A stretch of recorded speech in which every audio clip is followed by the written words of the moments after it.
Hello, good afternoon everyone.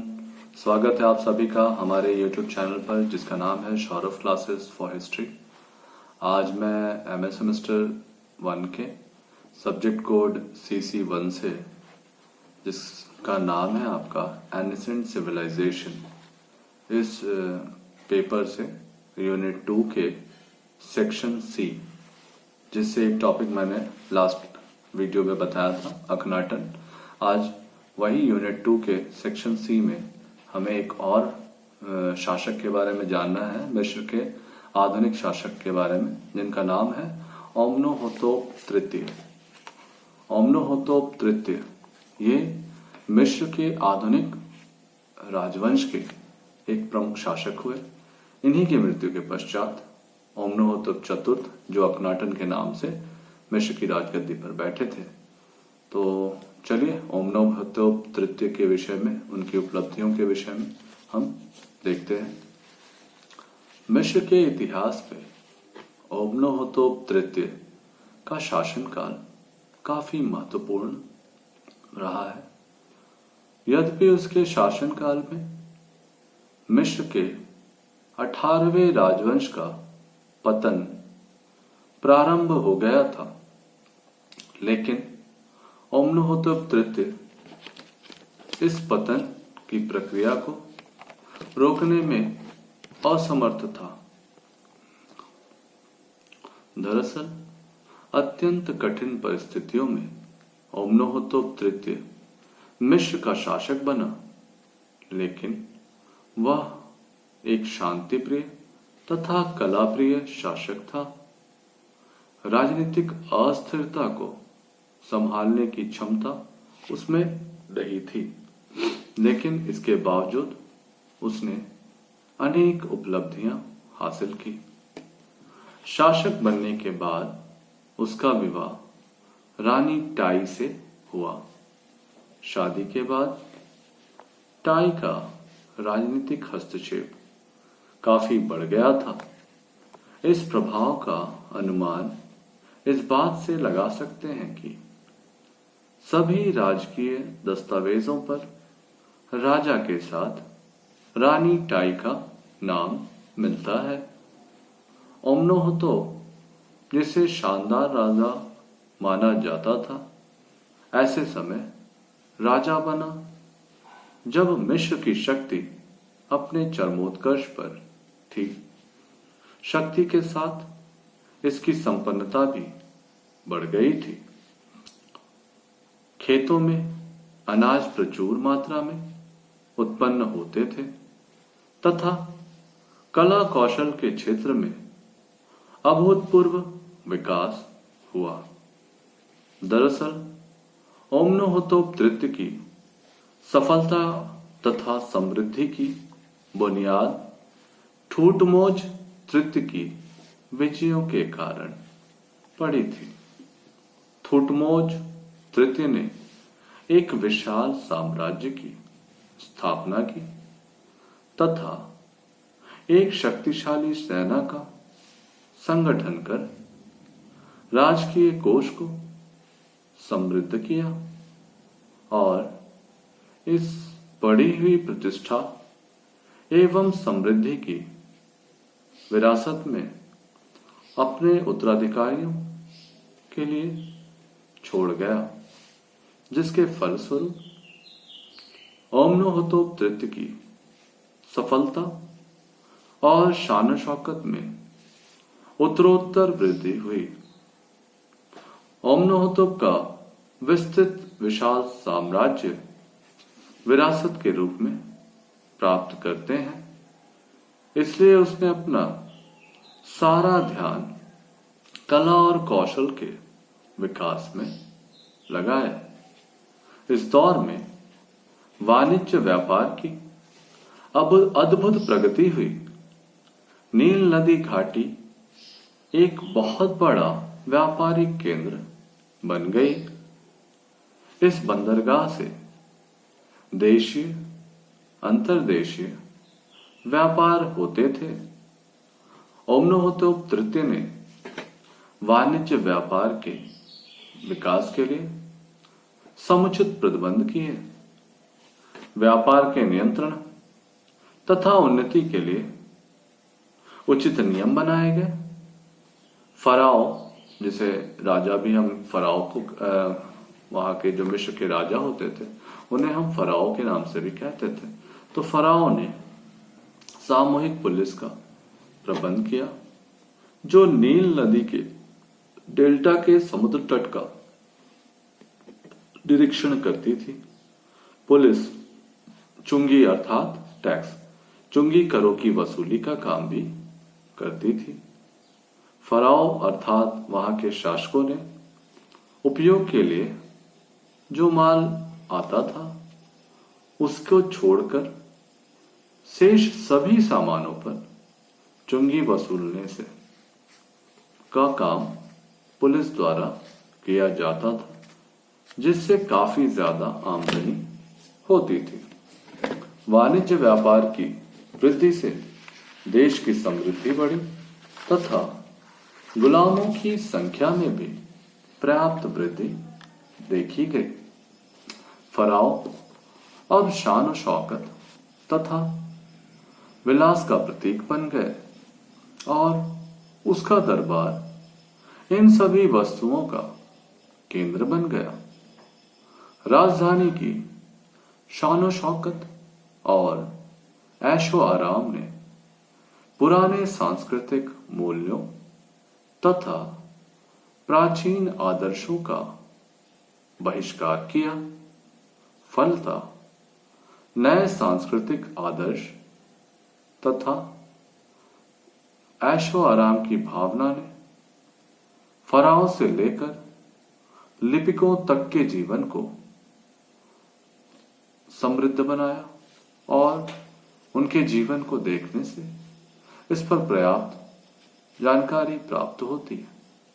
अम्नोहोतप तृतीय ने वास्तुकारों को दिल खोलकर संपत्ति लुटाई ताकि वे अपनी कला को और अधिक विकसित कर सकें। इस युग में कई बड़े बड़े वास्तुकार हुए जिन्होंने अपनी सूझबूझ एवं लगन से कला के विकास में महत्वपूर्ण योगदान दिया। इस युग का सबसे बड़ा कलाकार अम्नोहोतप था, जो बाद में मिस्र के देवता की तरह पूजा जाने लगा। अपने जीवन काल में अम्नोहोतप ने फराओ अर्थात राजा अम्नोहोतप तृतीय को बहुत प्रभावित किया। ऐसा माना जाता है कि कलाकार अम्नोहोतप की मृत्यु से उस युग के सबसे महान व्यक्तित्व का मिस्र से लोप हो गया, जिसका प्रभाव मिस्र की राजनीति पर भी दिखाई पड़ता है। अम्नोहोतप जैसे कलाकारों के निर्देशन में जो भवन या मंदिर बनवाए गए उनसे उसके काल की गरिमा तथा शान शौकत का ज्ञान होता है। इस युग के मंदिर एक नई शैली से विकसित किए गए जो आज भी अपने परिवर्तित रूप में दिखाई देते हैं। थीब्स, करनाक आदि के मंदिर इनमें विशेष रूप से उल्लेखनीय माने जाते हैं। शहर के दक्षिणी छोर पर फराओ ने अपना मंदिर बनवाया जो उस काल के सबसे बड़े स्मारक माने जाते हैं। अम्नोहोतप तृतीय के युग में जो मंदिर या स्मारक बनाए गए वे मिस्री कला के सर्वोत्कृष्ट नमूने हैं। मिस्र की कला इस युग में अपनी पराकाष्ठा पर पहुंच गई थी। कला के क्षेत्र में इससे अधिक विकास पहले कभी किसी भी युग में नहीं देखा गया था। इस युग की वास्तुकला के साथ तक्षण कला का भी विकास हुआ। सुंदरता और सूक्ष्मता की दृष्टि से इस युग की मूर्तियां अत्यंत उत्कृष्ट हैं।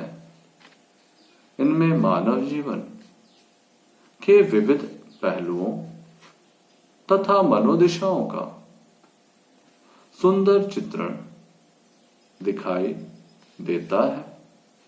अतः इस युग की कला में कोमलता, सूक्ष्मता और विविधता का सुंदर सम्मिश्रण देखा जा सकता है। इस प्रकार से हम देखते हैं कि ओमनोहोतोप तृतीय मिस्र में जब शासक बनते हैं तो उन्हें अपने साम्राज्य के विस्तार की कोई आवश्यकता नहीं होती है। इसका प्रमुख कारण यह था कि थुटमोस तृतीय जैसे शासक ने मिस्र के साम्राज्य की सीमा का अभूतपूर्व विकास कर दिया था। इस कारण ओमनोहोतोप तृतीय को साम्राज्य विस्तार से संबंधित कोई चिंता नहीं रह गई। उनका सारा ध्यान कला और संस्कृति के विकास की ओर केंद्रित रहा। इसी भावना से प्रेरित होकर उन्होंने कई भव्य स्मारकों, मंदिरों और स्तंभों आदि का निर्माण करवाया। उसकी वास्तुकला उस युग में ओमनोहोतोप नामक व्यक्ति के हाथों में केंद्रित थी, जिसने ओमनोहोतोप तृतीय के लिए अनेक महत्वपूर्ण भवन, इमारतें एवं वास्तुकला के अन्य उदाहरण बनाए, अन्य भवनों का निर्माण करवाया। इस प्रकार से हम देखते हैं कि ओमनोहोतोप तृतीय का काल पूरी तरह से कलात्मक गतिविधियों के इर्द गिर्द ही घूमता है। उसने शासन एवं राजनीतिक व्यवस्था पर विशेष ध्यान न देकर केवल सांस्कृतिक विकास की ओर अपना ध्यान केंद्रित किया। उसके राजनीतिक दशा के क्षेत्र में हम पाते हैं कि उसकी पत्नी रानी टाई का उसके शासन में जबरदस्त हस्तक्षेप देखा जा सकता है। वे प्रत्येक राजकीय आदेशों में बिना उनकी पत्नी के हस्ताक्षर के कोई भी आदेश पारित नहीं होते थे, जिससे यह ज्ञात होता है कि राजनीतिक सत्ता उसके हाथों में कमजोर हो गई थी और उसकी महत्वाकांक्षा केवल अपनी सांस्कृतिक गतिविधियों तक केंद्रित रही। यही कारण था कि उसके उत्तराधिकारी के रूप में जब ओमनोहोतोप चतुर्थ गद्दी पर बैठे तो उनको अपने पिता के समान ही सांस्कृतिक विरासत प्राप्त हुई और उनका भी ध्यान कला और कलात्मक गतिविधियों से ज्यादा होने के कारण उन्होंने धर्म के क्षेत्र में कार्य किया और भविष्य में अखनाटन के नाम से प्रसिद्ध हुए।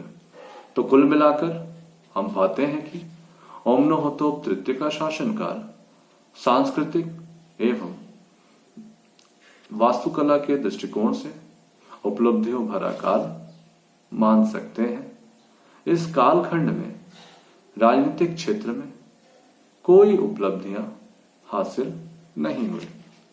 तो इस प्रकार से हम इस विषय को यहीं विराम देना चाहेंगे। उम्मीद करते हैं कि आपको इस विषय से संबंधित सारी समस्याओं का निदान मिल गया होगा।